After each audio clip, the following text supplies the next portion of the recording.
सत्संगत जी, प्यार से कहना धर निरंकार जी। वाणी निकाल के देख लें, कोई भी रिलीजियस स्क्रिप्चर खोल के देख लें तो क्या उस पे वो जो बात की जाती है कि ये इंसान, तुम इस धरती पे आए हो तो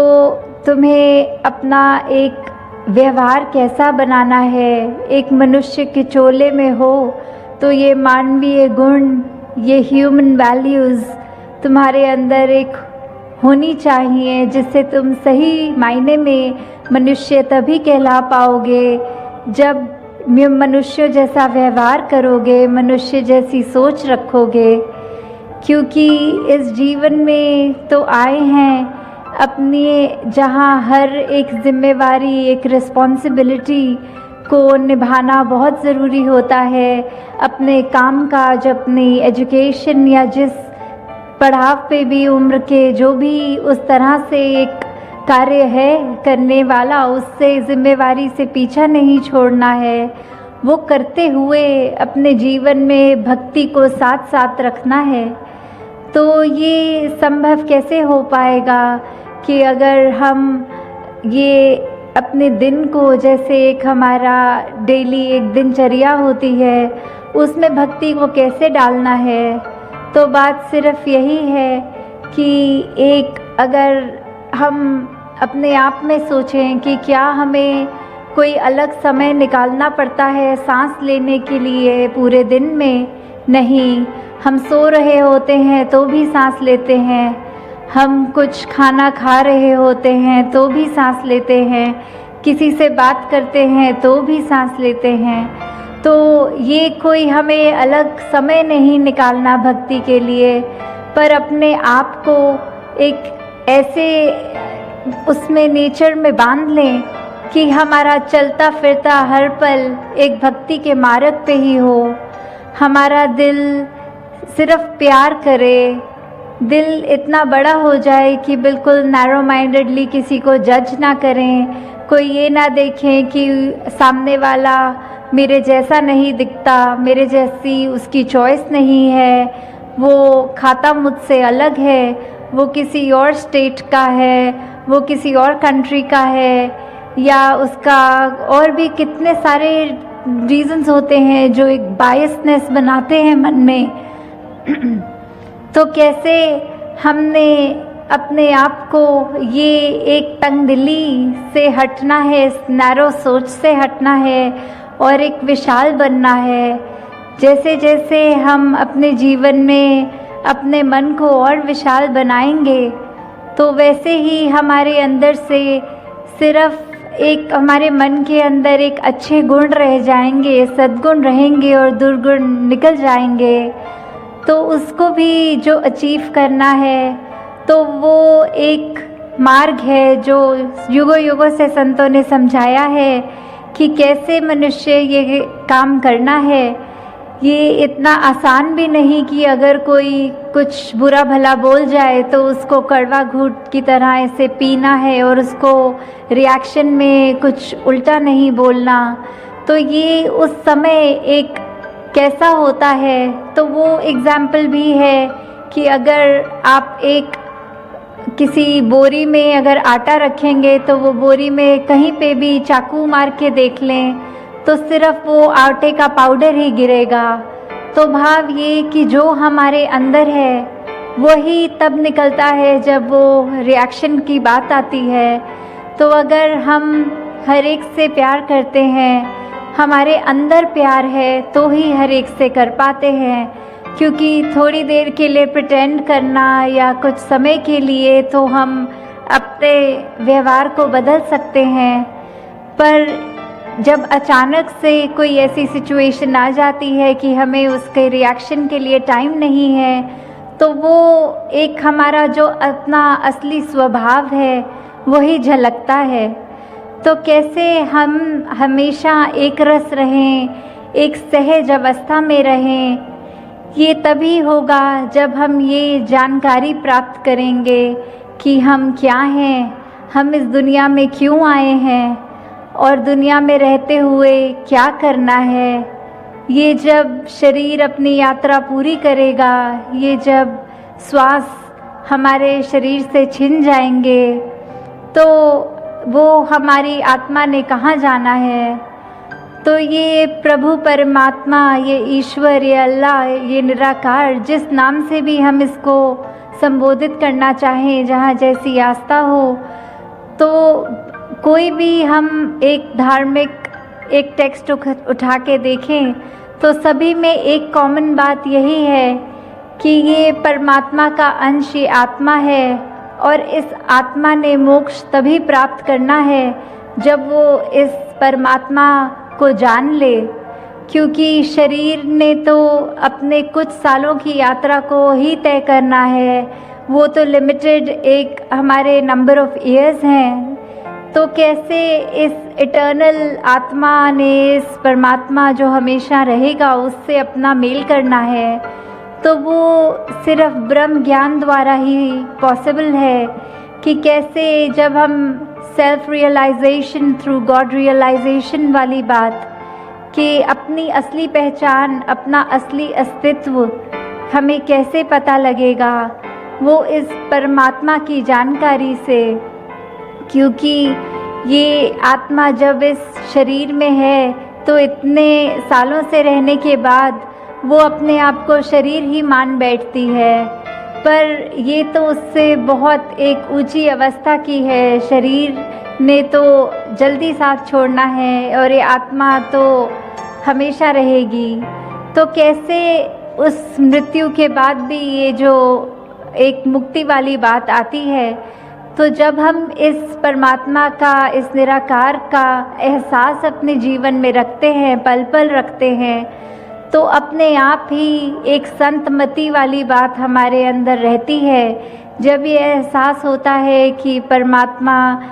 हमारे अंग संग है, हमारे बिल्कुल इतने नज़दीक है जितनी ये आईलैशेस भी, ये पलकें भी हमारी आँख से हैं, तो उससे भी ज़्यादा नज़दीक तो ये परमात्मा है, हमारे अंदर परमात्मा है, हमारे अंग संग। हम किसी व्यक्ति से बात भी कर रहे हैं तो सामने वाले में भी वही परमात्मा है। तो जब एक ये पता लग जाता है कि एक अगर पिता ही एक है, तो फिर बच्चों के बीच में वो नफ़रत किस बात की। तो कैसे एक ये यूनिवर्सल ब्रदरहुड, एक ये ग्लोबल विलेज वाली बात जो आती है, तो वो कैसे उसका एक असली रूप हम कैसे बना सकते हैं, वो हमारी सोच से, हमारे दिल से ही होगा। उसकी शुरुआत हमसे ही होनी है कि ये वर्ल्ड विदाउट वॉल्स है, एक संसार जो इतना सुंदर है। हमारा एक कर्तव्य है कि इस संसार में आए हैं, तो जब इस संसार से रुखसत हों तो जिस कंडीशन में ये हमें मिला, हमें उससे ज़्यादा खूबसूरत छोड़कर जाना है। तो कैसे हमने एक दूसरे में ये यूनिटी इन डाइवर्सिटी को अप्रिशिएट करना है और ये बिल्कुल नफ़रत का कारण नहीं बनाना। और साथ ही अपने दिल को हमने इतना विनम्र बनाना है कि कोई भी अच्छा कार्य करें तो उसका अहंकार मन में ना आए।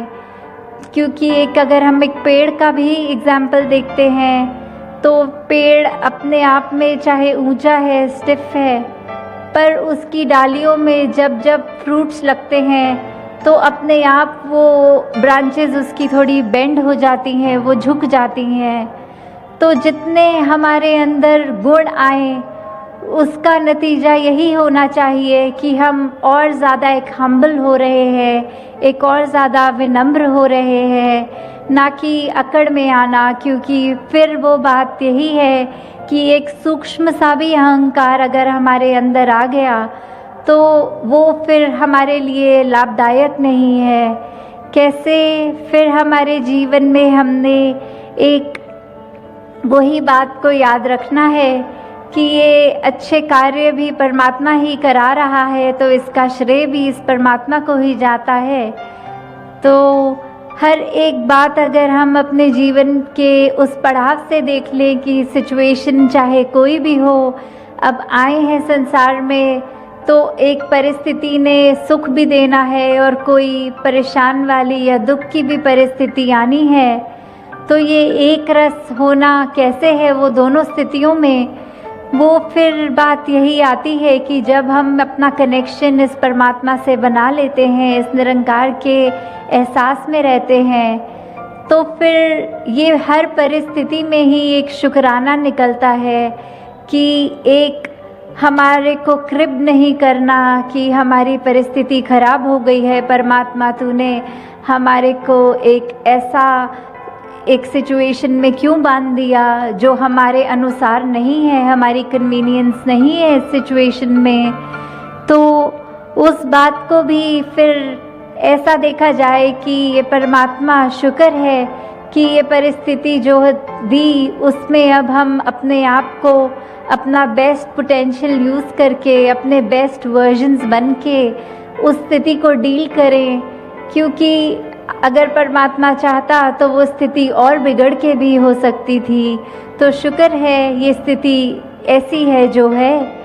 तो अगर हर छोटी बात पे भी हम ये ध्यान दें कि ये सारे वर्च्यूज़, चाहे वो फॉरगिवनेस की बात है, वो टॉलरेंस की बात है, वो एक कोई भी हम वैल्यू को उठा के अपने जीवन में अगर लागू करें तो ही हम असली रूप में अपने जीवन को जीते हुए इस पूरे संसार के लिए वरदान हैं। अभी जो बात हमने सत्संग में सुनी भी कि एक हेल्प और एक सेवा में फ़र्क जो है, तो वो यही है कि अगर हम कुछ कार्य करके उसका थोड़ा सा भी गर्व और अभिमान मन में रखते हैं तो फिर वो निष्काम नहीं रहती। और सेवा भाव तो बिल्कुल एक समर्पण की बात है, एक निष्काम होकर ही किया जाता है। फिर वो मदद वाले भाव नहीं होते कि मैंने इस व्यक्ति के लिए कुछ किया है तो इसके मुझे भी कोई एक उसका बेनिफिट मिलेगा, दूसरा व्यक्ति भी मेरे समय में मेरी मदद करेगा। तो ये मदद वाले भाव नहीं हो, मन में सिर्फ एक परोपकार के जब भाव होते हैं तो ये कार्य हमने अपने ऊपर से ही शुरू करना है। सामने वाले को नहीं देखना कि उसका नेचर कैसा है, वो अपने व्यवहार को हमारे साथ कैसे तरह पेश आ रहा है, पर ये फ़र्ज़ हमारा है, हमने सुधार करना है तो हमने अपना ही करना है। क्योंकि ये खुशी, ये कोई भी बात है वो ज़्यादा इंटरनल होती है दैन एक्सटर्नल, क्योंकि हम एक बंद कमरे में भी उदास हो सकते हैं और एक भरे मेले में भी उदास हो सकते हैं। और वही बात कि अगर हम अचानक से एक सोच पॉजिटिव को अपने दिमाग में डाल लेते हैं तो हम हर जगह खुश भी हो सकते हैं। तो ये नेगेटिविटी से जितना भी हम दूर हो सके उसने आना तो है। तो अब हम कैसे कंटेनर बन रहे हैं कि क्या हम फिर उस नेगेटिविटी को अकोमोडेट कर रहे हैं या उसकी जगह पॉजिटिव थॉट्स ला रहे हैं। अगर हमारे पाँव में कोई कांटा चुभ रहा है तो क्या हम उसको चुभा रहने देते हैं या कोशिश होती है कि जल्दी से उस कांटे को खींच लें ताकि आराम आए शरीर को। तो बात वही है कि अगर कोई नेगेटिव थॉट आ भी रहा है तो कैसे उसको उसी समय दूर कर दें कि ये परमात्मा ने ये जीवन इतना कम दिया है तो उसमें उसको बेस्ट पोटेंशियल से इस्तेमाल करें, किसी का दिल ना दुखाएं, अपने ऊपर फोकस करके अपने ऊपर काम करके ये एक ऐसे हम इंसान बन पाएँ जो वाकई ही युगों युगों से समझाते हैं कि ऐसे मनुष्य बनो जो हर एक के काम आओ। अपने आप में ऐसी, अपने नेचर में, अपनी सोच में अपनी बातें ऐसी करो कि अगर कोई व्यक्ति मिले तो वो हमसे जब मिल के जाए तो वो अपने दिमाग में ये सोचे कि इससे आज कुछ सीखने को मिला है, काश हमारा भी एक नेचर, हम भी काश इसकी तरह बन पाएँ। ना कि ऐसे कि इस व्यक्ति को देखा तो आंखें चुरा ली या अपना रास्ता बदल लिया और मन में सोचा कि अगर इस व्यक्ति को मिलेंगे तो बहुत मूड ख़राब हो जाएगा, इसने तो कड़वी बातें करनी है, इसने तो कुछ गलत ही बात बोलनी है, तो इससे मिलना ही नहीं है। तो वो चॉइस हमारी है कि हमने अपनी इस विवेक बुद्धि से इस चेतनता को इस्तेमाल करते हुए इस प्रभु परमात्मा निराकार के आश्रय क्या अपने जीवन में हमने सुधार करना है और क्या गुणों को अपनाना है। तो दासी और समय नहीं लेगी, 8:30 तक ही समय था और वो अब हो चुका है। तो ये बहुत अच्छा लगा आज इधर वडोदरा भी आके कि जिस तरह इस शहर का नाम अगर देखा जाए तो वो एक बैनियन ट्री के नाम से बड़ा, ये उससे मिलता है कि ये बड़ा, तो उसी तरह हम सबके अंदर भी ये सेवा भाव बढ़ता चला जाए। ये सुमिरन जो हमारी कनेक्शन है इस परमात्मा के साथ, उसको हम अपने दिल से सही मायने से करें और कैसे अपनी गलतियां बख्शवाते चले जाए परमात्मा से, और साथ ही ये सेवा सुमिरन सत्संग करते हुए अपने जीवन में इस तरह भक्ति को लाएं कि फिर वो भक्ति भी बेगर्ज हो। कुछ उस भक्ति के करते हुए हम परमात्मा से ये ना कहें कि मैं भक्ति कर रहा हूँ, इसके बदले मुझे कोई एक सर्टेन चीज़ चाहिए। तो वो भी एक वो बात है कि बेगर्ज जिना दी उल्फत है और नमाज दी कीमत नहीं मंग दे। तो ऐसे सेल्फलेस होकर ये प्रेमा भक्ति वाली भक्ति करनी है जो इस परमात्मा से सिर्फ दिल का नाता रखते हुए, और जब इस परमात्मा इस इतनी स्थिर है जो ये पावर उसके साथ जुड़ गए तो हमारा मन भी स्थिर होगा,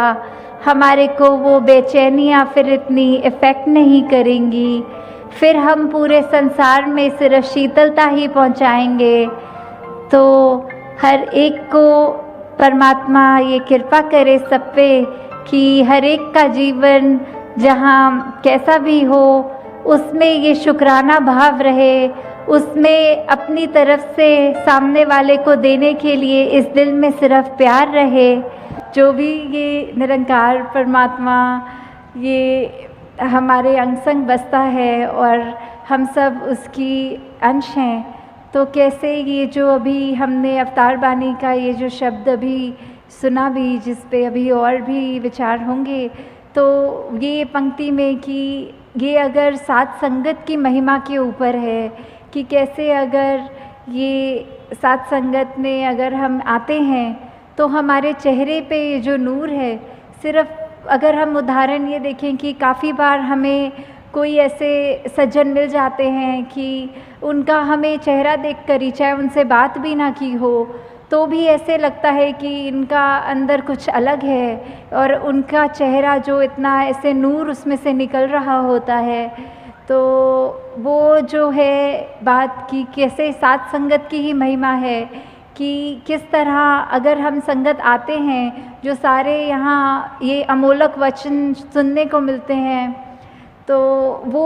जब हम अपने जीवन में उतारते हैं वो एक एक शब्द को एक एक कर्म में ढालते हुए, तो अपने आप वो जो मन में चैन आता है, ये चेहरे पे एक सहज भाव होने की वजह से एक ये जो नूर आता है कि हर पल ये जो आनंद की अवस्था होती है उसको प्राप्त कर लेते हैं। हाँ जी। साध दी संगत कर ले बंदे मैल दिलां दी दूर करे। तो यही जो साथ संगत में हमारी सिखलाई होती है, हमारे को सिखाते हैं कि मन में हमें किसी के लिए भी एक ऐसे भाव नहीं रखने जो पहले तो हमारे ही मन को दूषित करेंगे और बाद में जो हम भाव रखते हैं दूसरे के लिए तो उस तक भी पहुंचने पर वो इतना उसका इम्पैक्ट जो होता है कि अपना मन तो गंदा किया ही, उसको वो शब्द भी कड़वे बोले और आगे उसको भी वो जो सुनने वाला है आगे व्यक्ति उसके ऊपर भी वो जो उसके मन को बाद में ठेस पहुंचेगी। तो हम जितना संगत में आएंगे ये हम इन कमियों से दूर उतना रहेंगे। हाँ जी। साध दी संगत कर ले बंदे दुख दलिदर होवन दूर।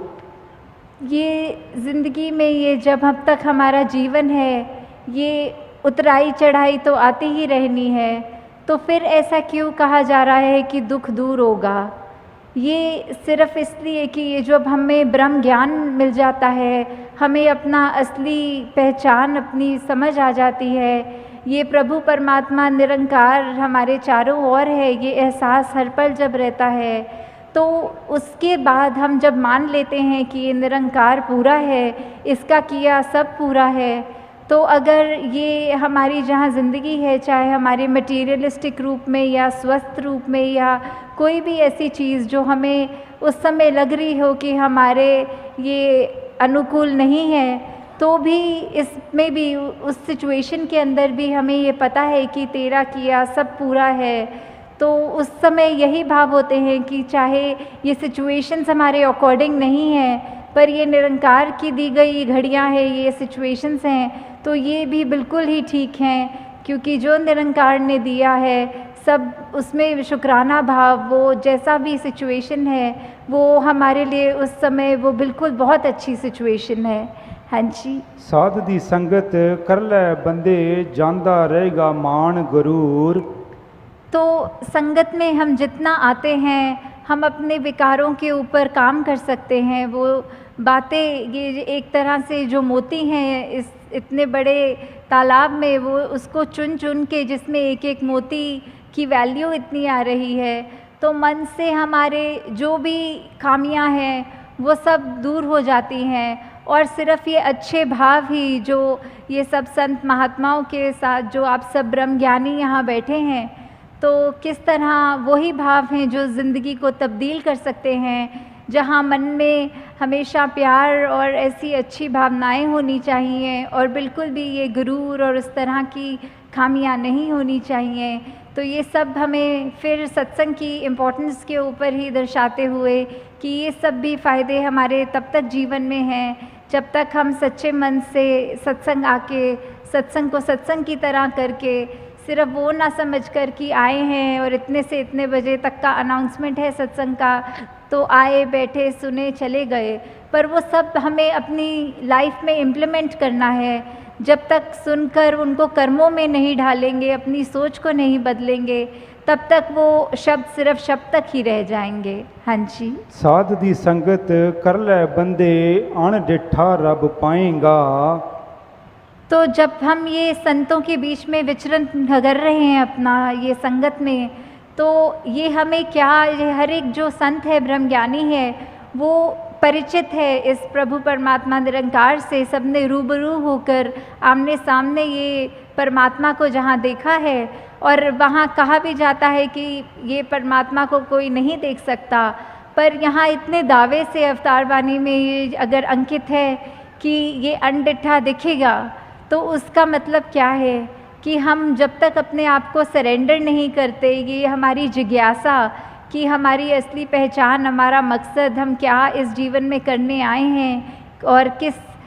से आए हैं, किस में जाना है, जब तक वो अपना नहीं समझेंगे, सिर्फ ये शरीर तक ही में सीमित हो जाते हैं कि ये शरीर ही मैं है, पर ऐसा नहीं है। जो आत्मा है ये तो शरीर से बहुत ऊंची है, ये इसी परमात्मा का अंग है जो हमारे अंदर है। तो कैसे हमें ये ब्रह्म ज्ञानियों के संग करने से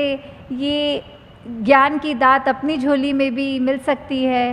हाँ जी। साध दी संगत कर ले बंदे फलदा फुलदा जाएगा। तो ये फलदा फूलदा का भाव जो होता है कि कैसे हम खुशी हर समय की वो ले सकते हैं कि अगर कुछ ऐसा भी है जो हमारे को ठीक नहीं लग रहा, हमारा मन परेशान होने की बजाय उस घड़ियों में भी कैसे खुशी ढूंढे। तो ये सब तभी है जब हमारे मन में वो कामनेस होगी, हमारे मन में ये सिर्फ अपने आप को सेल्फ फोकस्ड रख के कि हमने सत्संग आना है, अपना सुधार करना है, दूसरों की कमियों पे उंगली नहीं, उनकी कमी नहीं देखनी, बल्कि अपने आप को देखना है। तो ये हम तब तक ही प्रफुल्लित होंगे जब तक हम ये सत्संग सुनकर अपने अंदर ही वो भावों के अंदर उजाला पैदा करें। जी। साध दी संगत कर ले बंदे पीवेंगा तू अमृत रस। तो सत्संग में हर कोई बोल जो भी बोला जाता है वो अमृत के समान होता है कि कैसे ये जो अमृत है इतनी कीमती, ये ऐसा वो उसको सिग्निफिकेंस तो अमृत का हमेशा एक होली वाटर जल की तरह लिया जाता है, पर संतों के वचन इतने कीमती हैं कि उनकी वैल्यू भी उसी के समान की है कि अगर जैसे बोला जाता है कि अमृत ले लिया तो हमेशा के लिए अमर हो गए, तो वैसे ही संतों के वचनों को अगर हमने अपने मन से सुना, सिर्फ कानों से नहीं, तो ये मन हमेशा एक खुश रहेगा, हमारी अंदर आत्मा वो अमृत रूप का ये रस लेकर हमेशा के लिए ही कायम दायम रहेगी। जी। साध दी संगत कर ले बंदे हो जान पंजे तेरे वस। तो ये पंजे, ये 5 वो जो हम सुनते हैं कि ये इंद्रियां होती हैं, काम क्रोध मोह लोभ अहंकार, तो ये 5 हमारे ऊपर कैसे कभी कभी हावी हो जाती हैं। किसी ने अगर कुछ कह दिया, थोड़ा सा भी तारीफ कर दी, तो वो मन में अहंकार आ जाता है। कभी तो उस एक्सटेंट तक भी आ जाता है कि वो इतना सूक्ष्म होता है, हमें पता तक नहीं लगता कि कैसे हमारे अंदर किसी की तारीफ़ ना भी करे हुए हमें अपना गुण कोई खुद ही अगर रियलाइज़ हो जाता है, तो वो हमारे जैसे बोलते हैं सर पे चढ़ जाती है बात, कि कैसे वो धीरे धीरे वो हमारा अहंकार का रूप ले लेता है। वैसे ही अगर किसी ने कुछ अगर बोल दिया जो हमें पसंद नहीं आई बात, तो हमारा मन कैसे क्रोधित हो जाता है। ऐसे ही ये बाकी भी जो जिक्र हुआ 5 का, तो कैसे हमारे मन में ये अगर हम पर हावी हो रही हैं, तो हमारा बिल्कुल उसमें क्या योगदान, ये जो हमारे अंदर चेतना है हम उसको कितनी इस्तेमाल कर रहे हैं। जैसे उदाहरण के तौर पे अगर कोई बोलते हैं कि जंगली घोड़ा जो बेलगाम है वो इधर उधर भाग रहा है, पर जब उसमें लगाम लगाकर एक एडजस्ट किया जाता है अपने हाथों से, घोड़सवार उस पर चढ़कर फिर वो किसी भी डायरेक्शन में उस घोड़े को ले जा सकता है। तो वैसे ही हमने अंदर ये चाहे कितने इमोशंस हैं ये हम फील करते हैं, पर हमने इन इमोशंस के वश में नहीं होना, इन इमोशंस को अपने कंट्रोल में रखना है। और ये तभी हो सकता है जब हमें हर पल ये एहसास हो कि ये निरंकार हमारे अंग संग हमेशा हैं, तो हम जानबूझ के कोई भी ऐसी गलती नहीं करेंगे, कोई भी ऐसा भाव मन में नहीं लाएंगे जो हमको ऐसा हावी हो जाए कि हम वो जानवर रूप ले लें, एक इंसान के शरीर में हो के मनुष्य तन जो इतने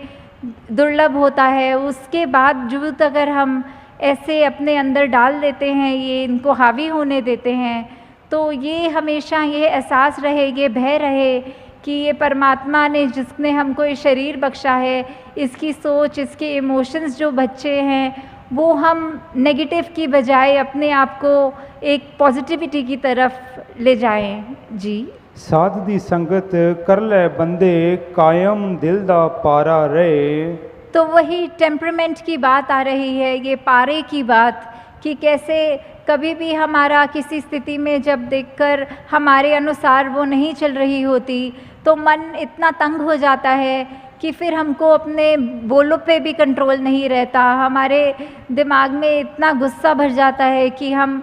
अपने बिल्कुल चैन गंवा देते हैं और दूसरों को भी कठोर वचन बोल देते हैं। तो इस पारे को कैसे कंट्रोल करना है, वो जो सहज भाव की बात की, चाहे ये बैलेंस्ड अप्रोच हो एकदम, कि स्थिति वही बात जैसे पहले भी दासी कह रही थी कि कोई भी घटना हो रही हो हमारे साथ, कैसी भी सिचुएशन हो, तो भी एक रस ये अपने आप को बिठाकर कि मन में कि कोई बात नहीं, हमें दुख में बहुत दुखी नहीं होना और सुख में बहुत खुशी नहीं लेनी। तो किस तरह ये अपने आप को कंट्रोल की बात नहीं है, ये वो अवस्था का जिक्र हो रहा है कि सहजता, जैसे एक नदी है वो अपने आगे अगर पत्थर भी आ रहे हैं तो अपने आप को ऐसे वो पानी टर्न कर लेता है कि ऑब्स्ट्रक्शंस हैं, पर पता है कि बहना तो नीचे की तरफ ही है, ये विनम्र होकर बहना है, वो उसका एक पाथ है। तो वो उस कठिनाई देखकर उस पर वो नहीं कहना कि अब आगे एक रुकावट है, इतना बड़ा पत्थर है, तो अपने आप को मोल्ड करना, वो बात की सहज अवस्था का जिक्र कि ये कैसे हमने कुछ भी हो अपने आप को ये इस तरफ इंक्लिनेशन नहीं रहनी कि हमारे को नेगेटिव होना है, बल्कि कोई दूसरा सोल्यूशन देख के अपने रिएक्शंस को चैनलाइज करके एक पॉजिटिविटी की तरफ आना है। हाँ जी। अवतार मिले जे साधु पूरा मन ना ए आवारा रहे। तो कैसे ये जो मन की अवस्था की बात है कि कैसे हम पल पल में हमारा मन भटकता रहता है। कभी हम अगर कहीं होते हैं, काफ़ी लोग, कभी हम अपने घर परिवार में भी किसी से बात करते हैं तो एकदम बात करते करते ख्याल ही कहीं और चला जाता है और फिर एकदम ऐसे झटका लगता है जब अगर कोई पूछता है कि आप सुन भी रहे हो मेरी बात कि नहीं, तो एकदम पता लगता है कि हम चाहे फिज़िकली उस कमरे में हैं, उस व्यक्ति से बात कर रहे हैं, पर हमारा ध्यान भटक गया, हम कहीं और ही अपने वो चले गए। तो ऐसे ही ये जो मन है ये भी किसी भी डायरेक्शन में कभी कहीं पे जब होता है तो कुछ और सोचने लगता है, कुछ और करने लगता है। ये वो चैन, ये सुकून उस समय उस मन से वो गायब होता है। तो कैसे सत्संग के माध्यम से ये साधु का जो संग है, आप सब महात्मा जो इतने उस कोटि के हैं उच्च, तो ये निरंकार सबके अंदर जहाँ बस रहा है, जब हम जितने ज़्यादा इंटरैक्शंस अपने, जैसे बोलते हैं संगत का असर, ये संगत से हमने ग्रहण करनी है पॉजिटिविटी और वहीं से हमने अपने मन को भी काबू में रखना है। क्योंकि जब तक हम अपने मन पे काबू रख रहे हैं, अपने सोच विचार को ठीक रख रहे हैं, तभी हमारे आत्मा पे भी उसका वही इम्पैक्ट आना है। तो हमने अपने मन को उस तरह कभी आवारा नहीं होने देना और इस तरह के अपने आप को वो भाव रखने हैं कि चाहे जो भी हो हमारे साथ, हमें सिर्फ़ और सिर्फ ये रखकर मन में कि हमारे को अपनी असली पहचान मिल गई, हमारे अंदर जो गुण हैं, जो सदैव से इस निरंकारी मिशन की आज जहाँ 90 वर्ष भी हो गए हैं, तो वो जो एक भाव है सिखाने के कि एकत्व का भाव, ये वननेस का भाव, यूनिवर्सल ब्रदरहुड का भाव, कि कैसे हमारे शरीर चाहे किसी भी रंग के हैं, चाहे कहीं पे भी जन्म लिया है, तो वो एक बायसनेस नहीं आनी चाहिए। ये कोई भी ऊंचा कोई भी नीचा नहीं है, सबके अंदर वही परमात्मा है, एक ही पेडेस्ट्रियल पे हम खड़े हैं। तो कैसे हमने भेदभाव वो नहीं करने हैं, सब अपने ये परमपिता परमात्मा अपना, तो परमात्मा की सारी रचना भी उसी समान एक ही पेडेस्ट्रियल पे। तो कैसे हमने हमेशा यही भावों को कायम रखना है कि हम कोशिश करके जितना भी हो सके ये चेतनता को अपनी रखकर कि हमारे अंदर चाहे कोई भी कैसे भी भाव हो, चाहे मन उथल पुथल हो रहा हो, तो हमेशा एक स्टेबिलिटी की तरफ एक वो अप्रोच रखते हुए, वो नेगेटिविटीज़ में ड्वेल ना होते हुए, सिर्फ़ और सिर्फ यही देखकर कि हम जितने the more we are like God as much as we can be, जितने गॉडलीनेस अपने अंदर अपनाएं, जो गुण इस प्रभु परमात्मा के हैं, जो वही गुण हम अपने अंदर जितने भर सकें, बिकॉज़ वो बात वही आती है कि हम एक स्पिरिचुअल बीइंग्स हैं जो एक ह्यूमनली एक्सपीरियंस ले रहे हैं। तो सिर्फ ये शरीर के अंदर आके भ्रमित हो गया ये आत्मा भी कि सिर्फ शरीर तक ही ये कायम है, जबकि उसकी असली पहचान तो बहुत ही एलिवेटेड है। शरीर ने तो एक दिन ख़त्म हो जाना है, पर ये आत्मा का अपने परमात्मा से जो मिलन होता है, ये हमको इस दुनिया में रहते रहते करना है। चाहे अपनी जिम्मेवारियाँ ये आए हैं जब इस मनुष्य तन को लेकर, तो उसमें गृहस्थ भी है, उसमें कामकाज भी है, उसमें और भी जो भी जिम्मेवारियाँ हैं उनको तो करना ही है, रिस्पॉन्सिबिलिटीज़ से पीछे नहीं होना। पर साथ ही साथ ये याद रखना है कि हमारी प्रायोरिटी क्या है, ये हमने जन्म क्यों लिया है, हमने अपनी आत्मा को रिफ़ाइन करना है। ठीक है, शरीर का जहाँ ध्यान रखना है वो तो रखना ही है कि ये परमात्मा ने जो शरीर हमको बख्शा है, तो वो चाहे एक्सरसाइज का फॉर्म करे या जैसे भी, कि हमें अपने उस तन को जितना एक्टिव रखेंगे उतना ही हम वो जस्टिस कर पाएंगे कि ये हमको मिला है बीमारियों से दूर रह के। फिर भी असल बात ये है कि आत्मा का ही ये सारा खेल है, तन ने तो एक दिन ख़त्म हो जाना है, पर जब तक हमारा ये लाइफ स्पैन है, हम क्या कर रहे हैं उस तन के साथ, क्या हम अगर कोई कष्ट है, हम अपनी सोच विचार कैसे रख रहे हैं। ठीक है, एक रिस्पॉन्सिबिलिटी अपने शरीर की तरफ कहती है कि डॉक्टर पे चले जाओ, अपनी मेडिकेशन कराओ, पर अगर उसके बाद भी ये तकलीफ़ जारी रहती है या फिर कभी ऐसे धन की बात भी आती है कि आर्थिक वो इतनी स्टेट ठीक नहीं हो तो भी हम अपनी मेहनत से वो गुरेज ना करें, हम मेहनत पूरी करें, डॉक्टरों पे जाएं, पर फिर भी अगर हमारा कष्ट दूर नहीं है तो उसमें हमें ये शिकवा बिल्कुल नहीं करना निरंकार से, परमात्मा से, कि हमको क्यों ऐसा कष्ट मिला, हमने ऐसा क्या किया। वो हमें शिकवा नहीं करना, सिर्फ शुक्राना करना है कि दातार, हो सकता है हमारी तबीयत और बिगड़ सकती थी, पर शुक्र है सिर्फ इस छोटे में ये तकलीफ़ काट रहे हो, इसी में ही शरीर का गुजारा हो रहा है। तो वही बात, अपने मन को भी उस तरह काबू रखना कि चाहे हम अपनी कोई खामी देखें भी तो अपने आप को इतना ना कोस लें कि एक वो डिप्रेस स्टेट में ले आएँ कि हमारे अंदर तो बहुत कमियां हैं, पर वो अप्रोच रख के कि हाँ, अगर हमें समझ आ गया है कि हमें अपने लाइफ के कितने एस्पेक्ट्स पे कहाँ कहाँ काम करना है, तो धीरे धीरे एक एक गुण पकड़ के उसको अपनी ज़िंदगी में उतारें।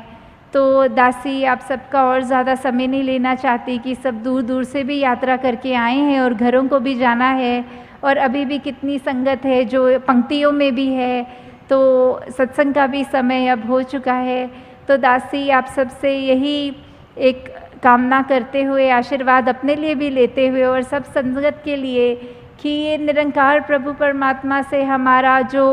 एक एहसास की बात है कि ये फीलिंग कि we are always surrounded by Nirankar, this God almighty, whichever name we want to call it by, कि हम जिसमें भी आस्था रख रहे हों उस नाम को भी अगर लें कि वो जो शक्ति है वो हमारे साथ अंग संग है, और वो संतों ने तो युगों युगों से, चाहे कोई भी युग रहा हो, हमसे क्या चाहा है, एक इंसान होने के, एक ह्यूमन वैल्यूज़ होने के, एक इंसानी गुण हमारे अंदर होने हैं। तो हमको अपने आप पे एक ये वॉच रखनी है, ये इंट्रोस्पेक्शन करते रहना है कि क्या हम उन ह्यूमन वैल्यूज़ पे चल रहे हैं या फिर हमारा दिल और दिमाग हमें कहीं और लेके जा रहा है। तो दासी, आप सबका एंड में सिर्फ ये धन्यवाद करते हुए कि इतने इनकन्वीनियंस भी चाहे हुई होगी दूर दूर से आने में, तो भी आप सब ये समय निकाल के सत्संग को दे रहे हैं, जो उसी के साथ साथ सेवा और सुमिरन भी कर रहे हैं। तो दातार कृपा करे सभी पर कि चाहे ये जो भी तन मन धन सब परमात्मा का ही है और वो उसी काम आए, दूसरी नेगेटिव काम किसी ना आए। तो इन्हीं शब्दों से दासी आप सबसे आज्ञा लेगी। साथ संगत जी, प्यार से कहना।